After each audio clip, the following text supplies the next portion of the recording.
Hey there, freshmen. It's Miss Matthews again. This video is for Chapter 3 of Mice and Men. As usual, I'm going to read aloud, but instead of stopping and telling you what to annotate, I'm going to ask questions. So we're taking the training wheels off a little bit. So far, I've sort of been doing the annotating for you, or at least guiding you towards things to notice. But now I want to see how you do it on your own. So I'll stop periodically, but instead of saying, hey, look at this, or did you notice that, I will ask a question. And then the expectation is the answer to that question is what you're jotting down in the margin, or is what you are, there's Mrs. Rivers in the background. Hi, Mrs. Rivers. The answer to that question is what you're writing down in the margin or jotting down on a Post-it note, okay? So here we go. Although there was evening brightness showing through the windows of the bunkhouse, inside it was dusk. Through the open door came the thuds and occasional clangs of a horseshoe game, and now and then the sound of voices raised in approval or derision. Slim and George came into the darkening bunkhouse together. Slim reached up over the card table and turned on the tin-shaded electric light.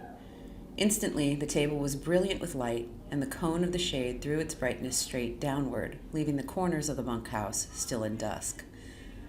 Slim sat down on a box, and George took his place opposite. "It wasn't nothing," said Slim. "I would have had to drown most of 'em anyway. No need to thank me about that." George said, "It wasn't much to you, maybe, but it was a hell of a lot to him. Jesus Christ, I don't know how we're going to get him to sleep in here. He'll want to sleep right out in the barn with him. We'll have trouble keeping him from getting right in the box with the pups." "It wasn't nothing," Slim repeated. "Say, you sure was right about him. Maybe he ain't bright, but I never seen such a worker. He damn near killed his partner bucking barley. There ain't nobody can keep up with him. God almighty, I never seen such a strong guy." George spoke proudly. "Just tell Lenny what to do, and he'll do it, and if it don't take no figuring. He can't think of nothing to do himself, but he sure can take orders." Okay, so let's stop there. And when you annotate these couple of paragraphs, here's what I want you to write down. First of all, what are they talking about? Why is George thanking Slim? And secondly, talk to me about the word proudly in that last paragraph. So pause the video for a second and jot down your thoughts about those couple of paragraphs. There was a clang of horseshoe on iron stake outside and a little cheer of voices. Slim moved back slightly so the light was not on his face. "Funny how you and him string along together." It was Slim's calm invitation to confidence. "What's funny about it?" George demanded defensively. "Oh, I don't know. Hardly none of the guys ever travel together. I hardly never seen two guys travel together. You know how the hands are. They just come in and get their bunk and work a month, and then they quit and go out alone. Never seem to give a damn about nobody. Just seems kind of funny, a cuckoo like him and a smart little guy like you traveling together." "He ain't no cuckoo," said George. "He's dumb as hell, but he ain't crazy. And I ain't so bright neither, or I wouldn't be bucking barley for my 50 and found. If I was bright, even if I was a little bit smart, I'd have my own place, and I'd be bringing in my own crops, instead of doing all the work and not getting what comes up out of the ground." George fell silent. He wanted to talk. Slim neither encouraged nor discouraged him. He just sat back quiet and receptive. Okay, so stop for a second. Here's what I want you to consider and then annotate in the margin. What effect does Slim seem to have on George? And how is it different from George's sort of normal mode of operation? So pause the video, think about it, and make some notes in your book. "It ain't so funny, him and me going around together," George said at last. "Him and me was both born in Auburn. I knowed his Aunt Clara. She took him in when he was a baby and raised him up. When his Aunt Clara died, Lenny just come along with me out working. Got kind of used to each other after a little while." "Mm-hmm," said Slim. Make a quick note here about how George actually knows Lenny, because we haven't gotten a sort of clear story on that up to this point. George looked over at Slim and saw the calm, godlike eyes fastened on him. "Funny," said George. "I used to have a hell of a lot of fun with him. Used to play jokes on him because he was too dumb to take care of himself. But he was too dumb even to know he had a joke played on him. I had fun. Made me seem goddamn smart alongside of him. Why, he'd do any damn thing I told him. If I told him walk over a cliff, over he'd go. That wasn't so damn much fun after a while. He never got mad about it, neither. I've beat the bloody hell out of him, and he could have bust every bone in my body just with his hands, but he never lifted a finger against me." George's voice was taking on the tone of confession. Tell you what made me stop that. One day a bunch of guys was standing up around on the Sacramento River, and I was feeling pretty smart. I turns to Lenny and I says, "Jump in." And he jumps. Couldn't swim a stroke. He damn near drowned before we could get him. And he was so damn nice to me for pulling him out. Clean forgot I told him to jump in. Well, I ain't done nothing like that no more. All right, let's stop. This story that George tells to Slim is super important. Why is it important? What does this show George realizing? What does George realize in this story? And why does he tell Slim this? So let's stop and answer those questions in your annotations. "He's a nice fella," said Slim. "Guy don't need no sense to be a nice fella. Seems to me sometimes it just works the other way around. Take a real smart guy, he ain't hardly ever a nice fella." George stacked and scattered the cards and began to lay out his solitaire hand. The shoes thudded on the ground outside. At the windows, the light of the evening still made the window squares bright. "I ain't got no people," George said. "I seen the guys that go around on the ranches alone. They ain't no good. They don't have no fun. After a long time, they get mean. They get to wanting to fight all the time." "Yeah, they get mean," Slim agreed. "They get so they don't want to talk to nobody." "Of course, Lenny's a goddamn nuisance most of the time," said George. "But you get used to going around with a guy, and you can't get rid of him." "He ain't mean," said Slim. "I can see Lenny ain't a bit mean." "Of course he ain't mean, but he gets in trouble all the time because he's so goddamn dumb. Like what happened in Weed."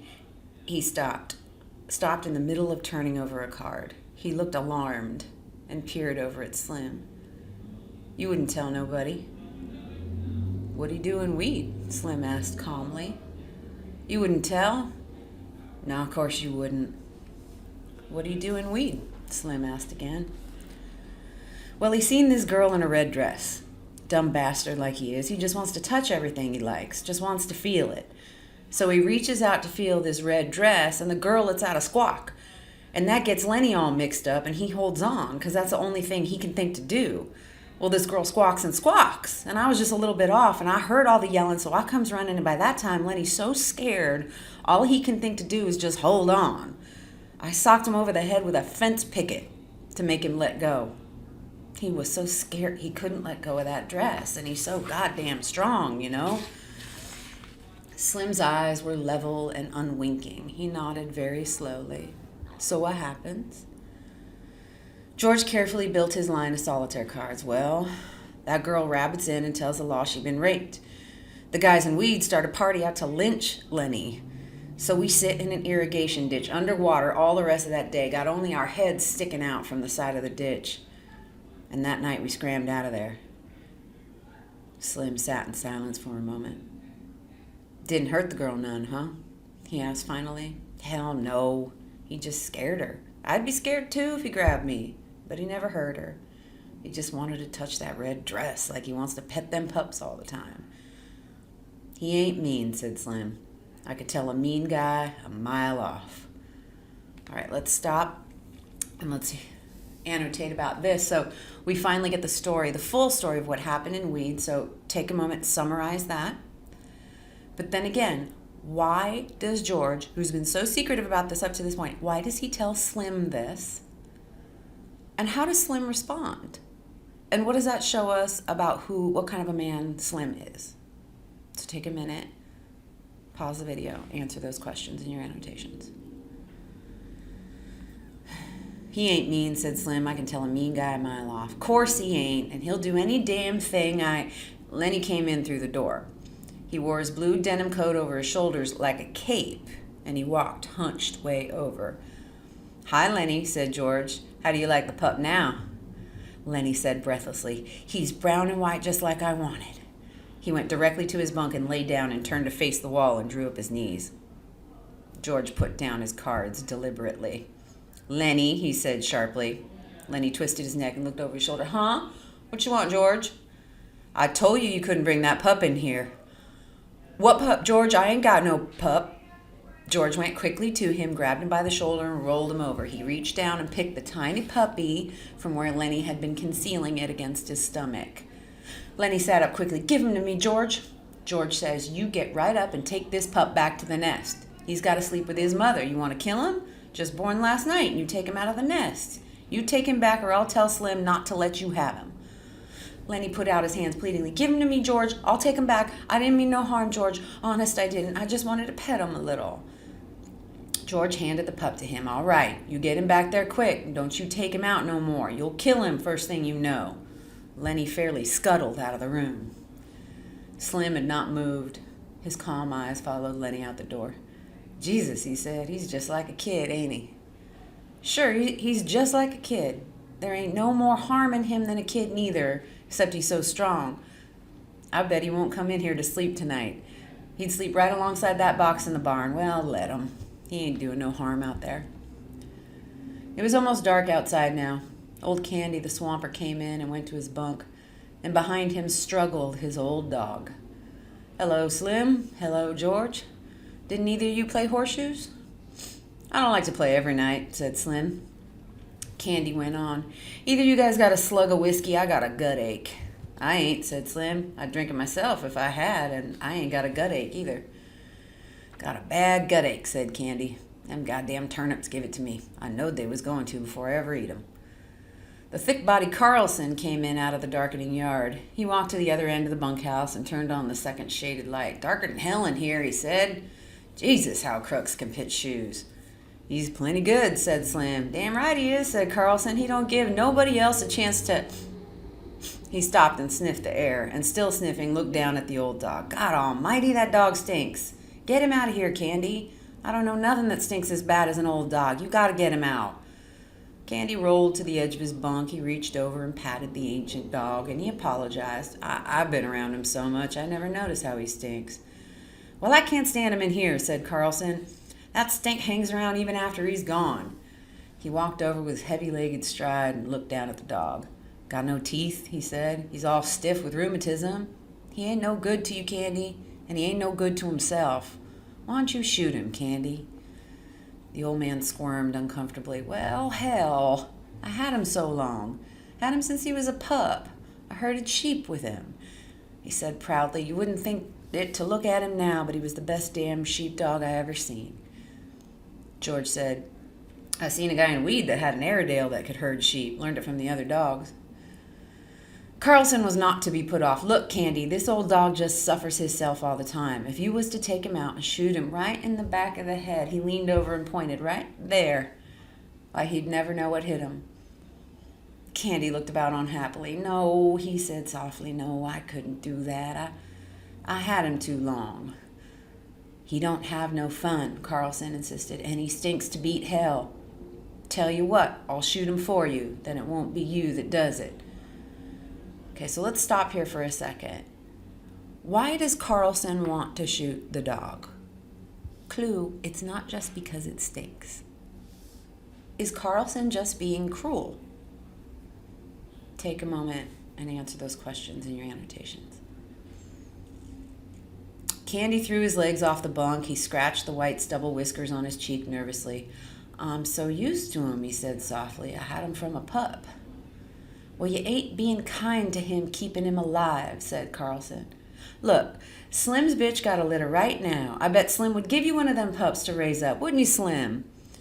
The Skinner had been studying the old dog with his calm eyes. "Yeah," he said, "you can have a pup if you want to." He seemed to shake himself free for speech. "Carl's right, Candy. That dog ain't no good to himself. I wished somebody'd shoot me if I got old and crippled." Candy looked helplessly at him, for Slim's opinions were law. "Maybe it hurt him," he suggested. "I don't mind taking care of him."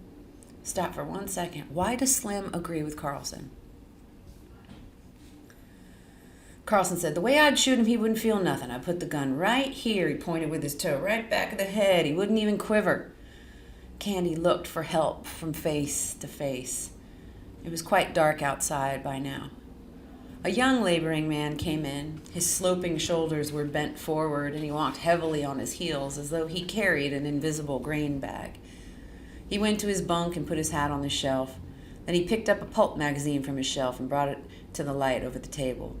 "Did I show you this, Slim?" he asked. "Show me what?" The young man turned to the back of the magazine, put it down on the table, and pointed with his finger. "Right there, read that." Slim bent over it. "Go on," said the young man. "Read it out loud." "Dear Editor," Slim read slowly, "I read your mag for 6 years, and I think it is the best on the market. I like stories by Peter Rand. I think he is a wingding. Give us more like The Dark Rider. I don't write many letters. I just thought I would tell you I think your mag is the best time's worth I ever spent." Slim looked up questioningly. "What you want me to read that for?" Whit said, "Go on, read the name at the bottom." Slim read, "Yours for success, William Tenner." He glanced up at Whit again. "What you want me to read that for?" Whit closed the magazine impressively. "Don't you remember Bill Tenner? Worked here about 3 months ago?" Slim thought. "Little guy?" he asked. "Drove a cultivator?" "That's him," Whit cried. "That's the guy." "You think he's the guy that wrote this letter?" "I know it. Bill and me was in here one day. Bill had one of them books that just come, and he was looking in it, and he says, 'I wrote a letter. Wonder if they'll put it in the book.' But it wasn't there. Bill says, 'Maybe they're saving it for later.' And that's just what they done. There it is." "Guess you're right," said Slim. "Got it right in the book." George held out his hand for the magazine. "Let's look at it." Whit found the place again, but he did not surrender his hold on it. He pointed out the letter with his forefinger, and then he went to his box shelf and laid the magazine carefully in. "I wonder if Bill's seen it," he said. "Bill and me worked in that patch of field peas, run cultivators, both of us. Bill was a hell of a nice fella." All right, let's stop for a second. Why does this matter? Why does this little side story about this letter that some guy who used to work at the ranch might have written to this magazine? Why is it so important to Whit? Why is he so pleased and impressed by it? What does that mean? All right. During the conversation, Carlson had refused to be drawn in. He continued to look down at the old dog. Candy watched him uneasily. At last, Carlson said, "If you want me to, I'll put the old devil out of his misery right now and get it over with. Ain't nothing left for him. Can't eat, can't see, can't even walk without hurting." Candy said hopefully, "You ain't got no gun." "The hell I ain't. Got a Luger. It won't hurt him none at all." Candy said, "Maybe tomorrow. Let's wait till tomorrow." "I don't see no reason for it," said Carlson. He went to his bunk, pulled his bag from underneath it, and took out a Luger pistol. "Let's get it over with," he said. "We can't sleep with him stinking around in here." He put the pistol in his hip pocket. Candy looked a long time at Slim to try to find some reversal, and Slim gave him none. At last, Candy said softly and hopelessly, "All right, take him." He did not look down at the dog at all. He lay back on his bunk and crossed his arms behind his head and stared at the ceiling. So stop for a second. I want you to consider this question. Why does Candy give in? Why does he finally say okay to Carlson? From his pocket, Carlson took a little leather thong, that's like a leash. He stooped over and tied it around the old dog's neck. All the men except Candy watched him. Come on, boy, he said gently. And he said apologetically to Candy, "You won't even feel it." Candy did not move nor answer him. He twitched the thong. "Come on, boy." The old dog got slowly and stiffly to his feet and followed the gently pulling leash. Slim said, "Carlson." "Yeah?" You know what to do. What you mean, Slim? Take a shovel, said Slim shortly. Oh, sure, I get you. He led the dog out into the darkness. George followed to the door and shut the door and set the latch gently in its place. Candy lay rigidly on his bed, staring at the ceiling. Slim said loudly, "One of my lead mules got a bad hoof. Got to get some tar on it." His voice trailed off. It was silent outside. Carlson's footsteps died away. The silence came into the room, and the silence lasted. George chuckled. "I bet Lenny's right out there in the barn with his pup. He won't want to come in here no more now he's got a pup." Slim said, "Candy, you can have any one of them pups if you want." All right, so stop for a second there. What's this all about? Why is Slim suddenly loudly talking about his mule? Why does George suddenly laugh and say that thing about Lenny again? What's going on there in that moment? Candy did not answer. The silence fell on the room again. It came out of the night and invaded the room. George said, "Anybody like to play a little euchre? It's a card game." "I'll play out a few with you," said Whit. They took places opposite each other at the table under the light, but George did not shuffle the cards. He rippled the edge of the deck nervously, and the little snapping noise drew all the eyes of the men in the room, so he stopped doing it. The silence fell on the room again. A minute passed, and another minute. Candy lay still, staring at the ceiling. Slim gazed at him for a moment and then looked down at his hands. He subdued one hand with the other and held it down. There came a little gnawing sound from under the floor, and all the men looked down towards it gratefully. Only Candy continued to stare at the ceiling. "Sounds like there's a rat under there," said George. "We ought to get a rat trap down there." Whit broke out, "What the hell has taken him so long? Lay out some cards, why don't you? We ain't gonna get no euchre played this way." George brought the cards together tightly and studied the backs of them. The silence was in the room again. All right, stop for a moment. I want you to notice how often the silence is mentioned. Why? And how? The silence is described in a very unusual way. Why and how? What's the mood that's being described right here? A shot sounded in the distance. The men looked quickly at the old man. Every head turned toward him. For a moment, he continued to stare at the ceiling. Then he rolled slowly over and faced the wall and lay silent. George shuffled the cards noiselessly and dealt them. Whit drew a scoring board to him and set the pegs to start. Whit said, "I guess you guys really come here to work." "How do you mean?" George asked. Whit laughed. "Well, you come on a Friday. You got 2 days to work till Sunday." "I don't see how you figure," said George. Whit laughed again. "You do if you've been around these big ranches much. Guy that wants to look over a ranch comes in Saturday afternoon. He gets Saturday night supper and 3 meals on Sunday, and he can quit Monday morning after breakfast without turning his hand. But you come to work Friday noon. You got to put in a day and a half no matter how you figure." George looked at him levelly. "We're going to stick around a while," he said. "Me and Lenny's going to roll up a steak. That means save a little money." The door opened quietly, and the stable buck put in his head.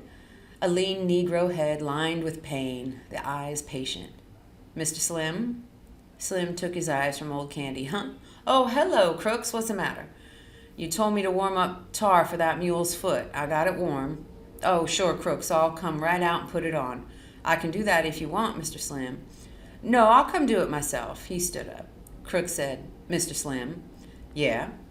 "That big new guy's messing around your pups out in the barn." "Well, he ain't doing no harm. I give him one of them pups." "Just thought I'd tell you," said Crooks. "He's taking them out of the nest and handling them. That won't do them no good." "He won't hurt them," said Slim. "I'll come along with you now." George looked up. "If that crazy bastard's fooling around too much, just kick him out, Slim." Slim followed the stable buck out of the room. George dealt, and Whit picked up his cards and examined them. "Seen the new kid yet?" he asked. "What kid?" George asked. "Why, Curly's new wife." "Yeah, I seen her." "Well, ain't she a Lulu?" "I ain't seen that much of her," said George.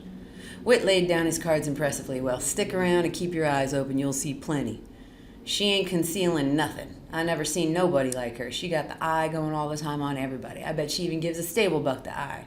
I don't know what the hell she wants. George asked casually. Been any trouble since she got here? It was obvious that Whit was not interested in his cards. He laid his hand down and George scooped it in. George laid out his deliberate solitaire hand. 7 cards, 6 on top, 5 on top of those. Whit said, I see what you mean. No, there ain't been nothing yet. Curly's got yellow jackets in his drawers, but that's all so far. Every time the guys is around, she shows up. She's looking for Curly, or she thought she left something laying around and she's looking for it. Seems like she can't keep away from guys. And Curly's pants are just crawling with ants. But they ain't nothing come of it yet. Take a minute and just summarize that last bit there. What does Whit say about her? And how does he answer George's question about has there been any trouble? George said, she's going to make a mess. There's going to be a bad mess about her. She's a jail bet all set on the trigger. That Curly got his work cut out for him. Ranch with a bunch of guys on it ain't no place for a girl, especially like her. Whit said, if you got ideas, you guys ought to come into town with us tomorrow night. Why? What's doing? Just the usual thing. We go in old Susie's place. Hell of a nice place. Old Susie's a laugh, always cracking jokes. Like she says when we come up on the front porch last Saturday night, Susie opens the door and then she yells over her shoulder, get your coats on, girls. Here comes the sheriff. She never talks dirty, neither. Got 5 girls there. What's it set you back? George asked. 2.5. You can get a shot for 2 bits. Susie's got nice chairs to sit in, too. If a guy don't want to flop, why, you can just sit in the chairs and have a couple or 3 shots and pass the time of day, and Susie don't give a damn. She ain't rushing guys through and kicking them out if they don't want to flop. Might go in and look to join over, said George. Sure, come along. It's a hell of a lot of fun. Her cracking jokes all the time. Like she says one time, she says, I've knew people that if they got a rag rug on the floor and a Cupid doll lamp on the phonograph, they think they're running a parlor house. That's Clara's house she's talking about. And Susie says, I know what you boys want, she says. My girls is clean, she says, and there ain't no water in my whiskey, she says. And if any of you guys want to look at that Cupid doll lamp and take your own chance getting burned, why, you know where to go. And she says, there's guys around here walking bow-legged because they like to look at Cupid doll lamp. George asked, Clara runs the other house, huh? Yeah, said Whit. We don't ever go there. Clara gets $3 a crack and 35 cents a shot. She don't crack no jokes. But Susie's place is clean and she got nice chairs. And then I'm not reading that last sentence because there's a racial slur about Asian people. Okay. I'll do a little explaining about Susie's place. Okay, so Susie's place is what George referred to as a cat house in a previous chapter. It is a brothel, so it's a house where prostitutes work. And Susie is the woman who runs it. And Whit is saying, you should come hang out with us. We go down to Susie's place. It's a lot of fun. She's super funny. You can get a shot of whiskey for a quarter. And if you want to flop, if you want to be with one of the girls, it costs you $2.50.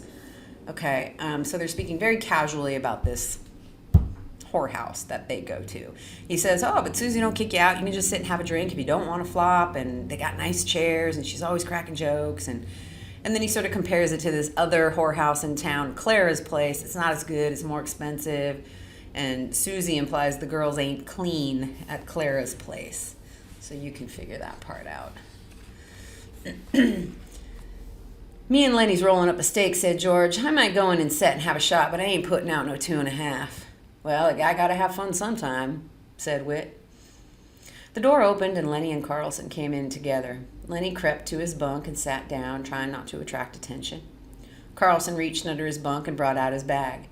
He didn't look at old Candy, who still faced the wall. Carlson found a little cleaning rod in the bag and a can of oil.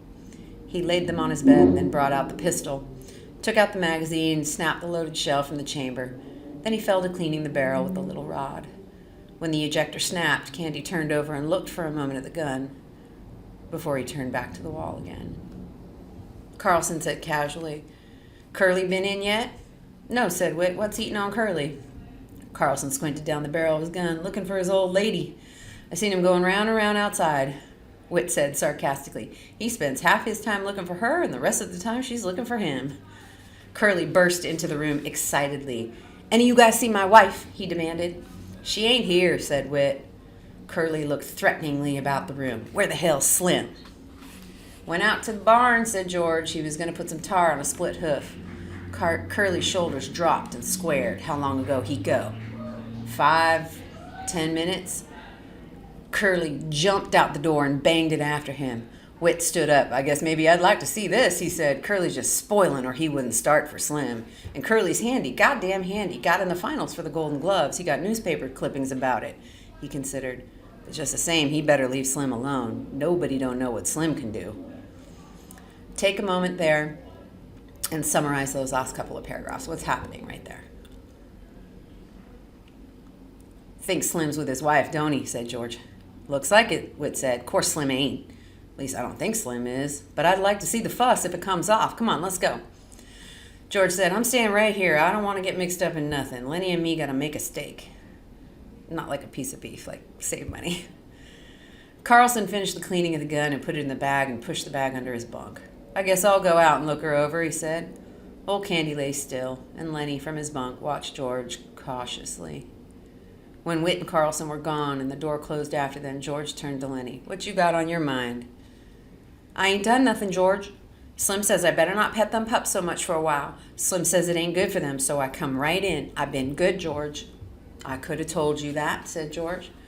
Well, I wasn't hurting them none. I just had mine in my lap, petting it. George asked, did you see Slim out in the barn? Sure I did. He told me I better not pet that pup no more. Did you see that girl? You mean Curly's girl? Yeah. Did she come in the barn? No. Anyways, I never seen her. You never seen Slim talking to her? She ain't been in the barn. Okay, said George. I guess them guys ain't gonna see no fight. If there's any fighting, Lenny, you keep out of it. I don't want no fights, said Lenny. He got up from his bunk and sat down at the table across from George. Almost automatically, George shuffled the cards and laid out his solitaire hand. He used a deliberate, thoughtful slowness. Lenny reached for a face card and studied it, and then turned it upside down and studied it. Both ends the same, he said. George, why is it both ends the same? I don't know, said George. It's just the way they make 'em. What was Slim doing in the barn when you seen him? Slim? Sure, you seen him in the barn and he told you not to pet the pups so much? Oh, yeah, he had a can of tar and a paintbrush and I don't know what for. You sure that girl didn't come in like she come in here today? No, she never come. George sighed. You give me a good whorehouse every time, he said. A guy can go in and get drunk, get everything out of his system all at once and no messes. And he knows how much it's going to set him back. These here jail baits is just set on the trigger of a hooscow. So let me explain that last sentence. These here jail baits, so meaning women, are like bait set in a trap. And hooscow means jail, right? So they're just like bait in a trap to send you to jail. So take a minute. What can we infer about how George feels about women? Lenny followed his words admiringly and moved his lips a little to keep up. George continued, you remember Andy Cushman, Lenny? Went to grammar school? The one that his old lady used to make hotcakes for the kids, Lenny asked. Yeah, that's the one. You can remember anything if there's anything to eat in it. George looked carefully at the solitaire hand. He put an ace up on his scoring rack and piled a 2, 3, 4 and diamonds on it. Andy's in San Quentin right now on account of a tart, said George. Lenny drummed on the table with his fingers. George, huh? George, how long's it going to be till we get that little place and live on the fat of the land and the rabbits? I don't know, George, said George. We got to get a big stake together. I know a little place we can get cheap, but they ain't giving it away. Stop. This is a new piece of information. What is it and why is it important? Old Candy turned slowly over. His eyes were wide open. He watched George carefully. Lenny said, tell about that place, George. I just told you just last night. Go on, tell again, George. Well, it's 10 acres, said George. Got a little windmill, got a little shack on it and a chicken run. Got a kitchen, orchards, cherries, apples, peaches, cots, nuts. Got a few berries. There's a place for alfalfa and plenty water to flood it. There's a pig pen and rabbits, George. No place for rabbits now, but I could easily build a few hutches and you could feed alfalfa to the rabbits. Damn right I could, said Lenny. You goddamn right I could. George's hands stopped working with the cards. His voice was growing warmer. And we could have a few pigs. I could build a smokehouse like the one Grandpa had. And when we kill a pig, we can smoke the bacon and the hams and make sausage and all like that. And when the salmon run up the river, we could catch 100 of them and salt them down or smoke them. We could have them for breakfast. They ain't nothing so nice as smoked salmon. When the fruit come in, we could can it. And tomatoes, they're easy to can. Every Sunday, we'd kill a chicken or a rabbit. Maybe we'd have a cow or a goat, and the cream is so goddamn thick you gotta cut it with a knife and take it out with a spoon. Lenny watched him with wide eyes, and old Candy watched him too. Lenny said softly, "We could live off the fat of the land." "Sure," said George. "All kinds of vegetables in the garden. And if we want a little whiskey, we can sell a few eggs or something, or some milk, excuse me. We'd just live there. We'd belong there. There wouldn't be no more running around the country and getting fed by a Japanese cook. No, sir, we'd have our own place where we belonged and not sleep in no bunkhouse." "Tell about the house, George," Lenny begged. "Sure, we'd have a little house and a room to ourselves, a little fat iron stove, and in the winter we'd keep a fire going in it. It ain't enough land, so we'd have to work too hard, maybe 6-7 hours a day. We wouldn't have to buck no barley 11 hours a day. And when we put in a crop, why, we'd be there to take the crop up. We'd know what come of our planting." "And rabbits," Lenny said eagerly, "and I'd take care of them. Tell how I'd do that, George." "Sure, you'd go out in the alfalfa patch, and you'd have a sack, and you'd fill up the sack and bring it and put it in the rabbit cages. And they'd nibble, said Lenny, "the way they do. I seen 'em. Every 6 weeks or so," George continued, "them does would throw a litter, so we'd have plenty of rabbits to eat and to sell. And we'd keep a few pigeons to go flying around the windmill like they done when I was a kid." He looked raptly at the wall over Lenny's head. "And it'd be our own, and nobody could can us. If we don't like a guy, we can say, 'Get the hell out,' and by God, he's got to do it. And if a friend come along, why, we'd have an extra bunk, and we'd say, 'Why don't you spend the night?' And by God, he could. We'd have a setter dog and a couple of striped cats, but you got to watch out. Them cats won't get them little rabbits." Lenny breathed hard. "You just let them try to get the rabbits. I'll break their goddamn necks. I'll smash them with a stick." He subsided, grumbling to himself, threatening the future cats, which might dare disturb the future rabbits. George sat entranced with his own picture. When Candy spoke, they both jumped, as though they'd been caught doing something reprehensible.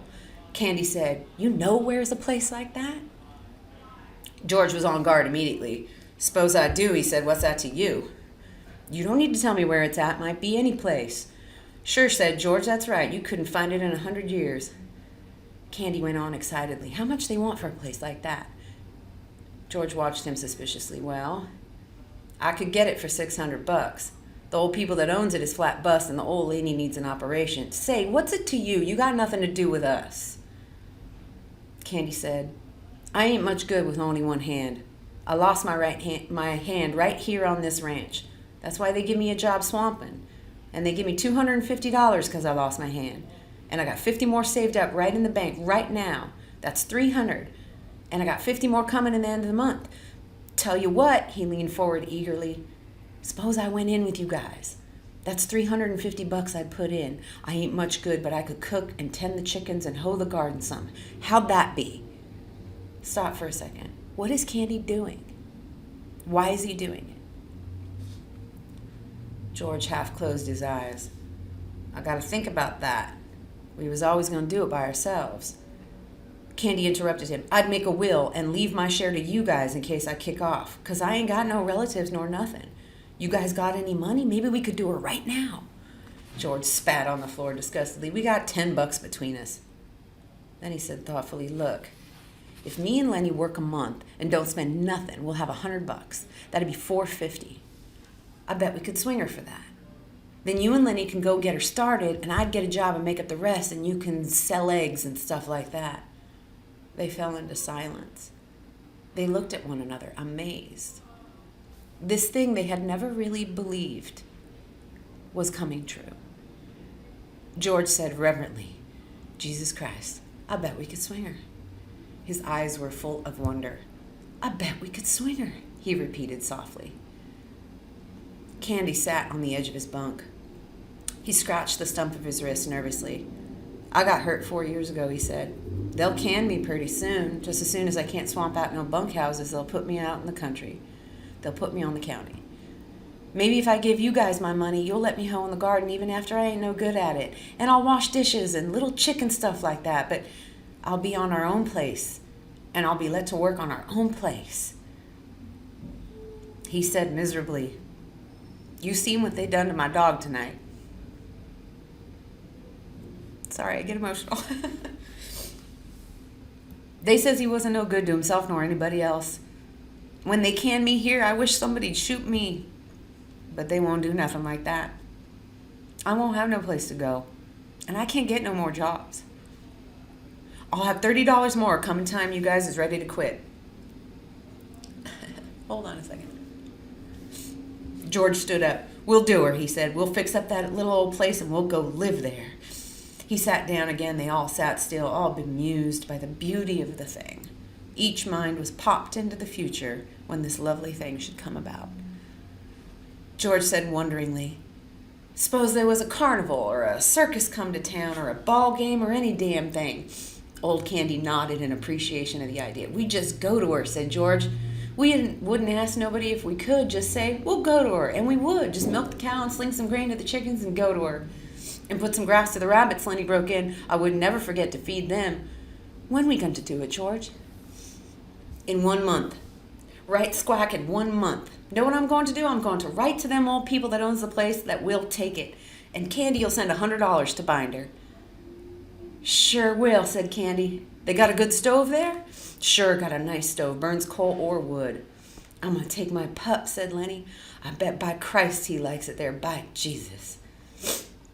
Voices were approaching from outside. George said quickly, "Don't tell nobody about it. Just us three and nobody else. They liable to can us so we can't make no stake. Just go on like we was going to buck barley the rest of our lives, and all of a sudden someday we'll go get our pay and scram out of here." Lenny and Candy nodded, and they were grinning with delight. "Don't tell nobody," Lenny said to himself. Candy said, "George?" "Huh?" "I ought to have shot that dog myself, George. I shouldn't ought to let no stranger shoot my dog." Stop right there. That thing that Candy just said to George, why is that his regret? He doesn't say, "I wish they didn't shoot my dog." He says, "I should have been the one to do it." Why is that his regret? I gotta get a tissue.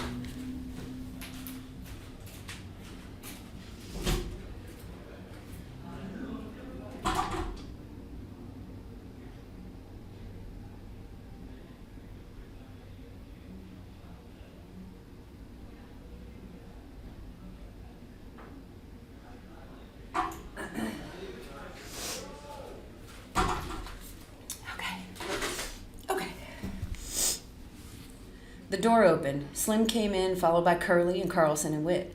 Slim's hands were black with tar, and he was scowling. Curly hung close to his elbow. Curly said, "Well, I didn't mean nothing, Slim. I just asked you." Slim said, "Well, you've been asking me too often. I'm getting goddamn sick of it. If you can't look after your own goddamn wife, what do you expect me to do about it? You lay off of me." "I'm just trying to tell you I didn't mean nothing," said Curly. "I just thought you might have saw her." "Why don't you tell her to stay in the hell home where she belongs," said Carlson. "You let her hang around bunkhouses, pretty soon you're going to have something on your hands and you won't be able to do nothing about it."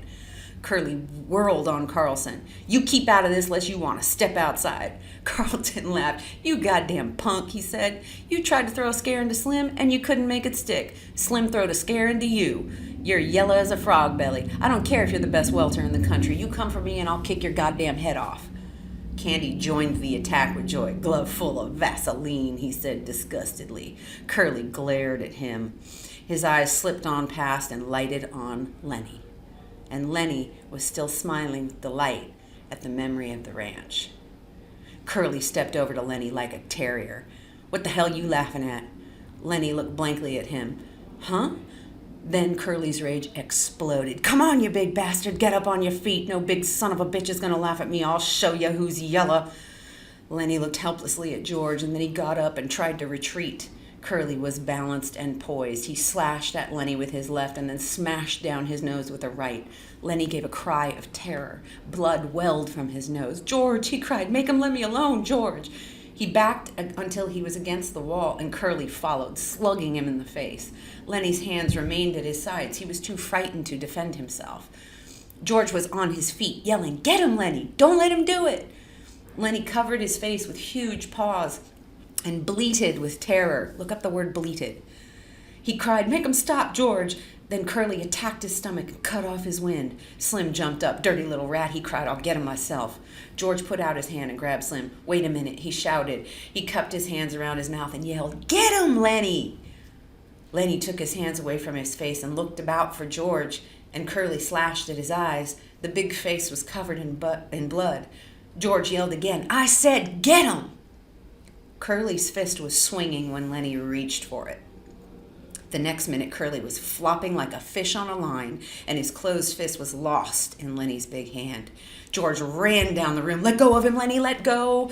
But Lenny watched in terror the flopping little man whom he held. Blood ran down Lenny's face. One of his eyes was cut and closed. George slapped him in the face again, and still Lenny held on to the closed fist. Curly was white and shrunken by now, and his struggling had become weak. He stood crying, his fist lost in Lenny's paw. George shouted over and over, "Let go his hand, Lenny, let go! Slim, come help me while the guy got any hand left." Suddenly, Lenny let go his hold. He crouched, cowering against the wall. "You told me to, George," he said miserably.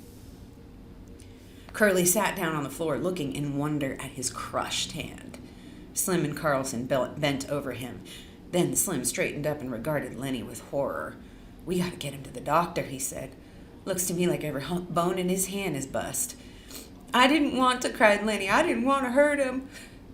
Slim said, "Carlson, you get the candy wagon hitched up. We'll take him into Soledad and get him fixed up." Carlson hurried out. Slim turned to the whimpering Lenny. "It ain't your fault," he said. "This punk sure had it coming to him, but Jesus, he ain't hardly got no hand left." Slim hurried out and in a moment returned with a tin cup of water. He held it to Curly's lips. George said, "Slim, will we get canned now? We need the steak. Will Curly's old man can us now?" Slim smiled wryly. He knelt down beside Curly. "You got your senses in hand enough to listen?" he asked. Curly nodded. "Well, then listen," Slim went on.